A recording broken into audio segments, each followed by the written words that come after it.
Hello guys, today I'm here with Mr. Escalona and we're going to ask him a couple questions. Here we go. How do you get into photography? So what got me into photography, when I was young, so when I was probably like 3 or 4, my dad had a camera. He had a Minolta 35mm camera, and he would always, break it out at parties and family events, and I always wanted to play with it, and he never really let me play with his camera. So I was really interested in cameras from a young age, but my first real taste with cameras actually when I was your guys' age. And when I was in high school, I took a TV production class. I took television production, and my 2 teachers, Mr. Dowd and Mr. Pona, they're the ones that first introduced me to kind of cameras, how cameras work. From there, I went and bought my first camera when I was a freshman in high school. My first camera I ever had was a Canon Rebel T3i. And from there, I started taking kind of pictures on my own, and then I kind of, started teaching myself photography. Wow, that's nice.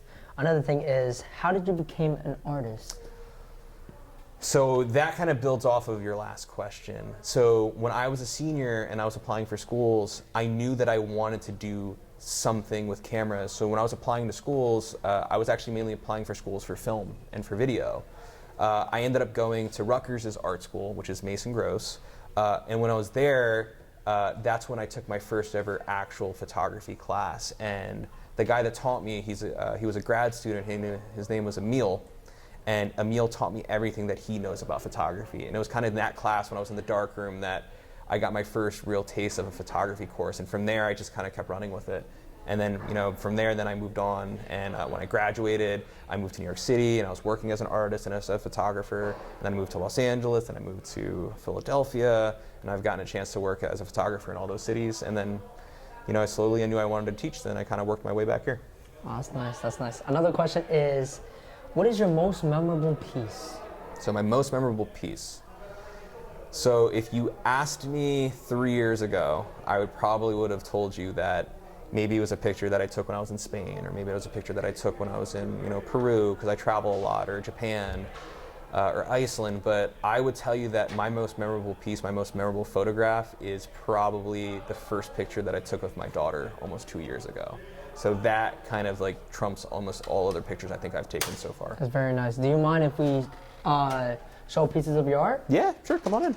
Everything here is from all of my super talented photography students from last semester, from various projects. Some of these students are still here, some of them have graduated, but each one is from a different project that we've done all semester. Oh, that's cool. I really like the that one right there. The guy holding the camera. So we did a project usually in the beginning of every school year, so we're probably about to do it soon. It's called Humans of North Brunswick. And basically we get together and as a class we make a book. And the whole purpose of it is that you learn more about a person and you care more about a person when you learn about them. So they have to learn kind of about them before they take the photograph. So that's kind of from that book that we made. Wow. I really like that sunset up there. That is one of Justin's photos, and this was from his landscape project. I forget where he was when he took the photo, but I really, really like the composition of it, especially really with the saturation of how saturated the sky is. I really like it too. What are those arts over there?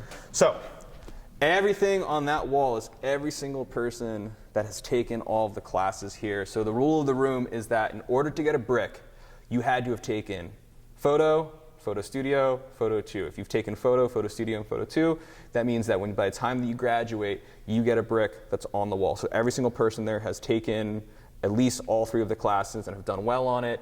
Wasn't a headache for me, and they just did a really, really good job. So these right here are some from last semester. So that's Gloria's, that's Avery Price's. Wow. Down there is Ian Pabish's one. Wow. So in order to get on the wall, you have to take all the classes. Are you going to cover the whole entire classroom? That's the goal. Wow, I want cool. every single brick filled with something in here. Is it the same thing over there? Same thing over there. Wow, that's Every cool. brick, my goal is to have it filled with at least one student that has taken the class. Wow, that's cool.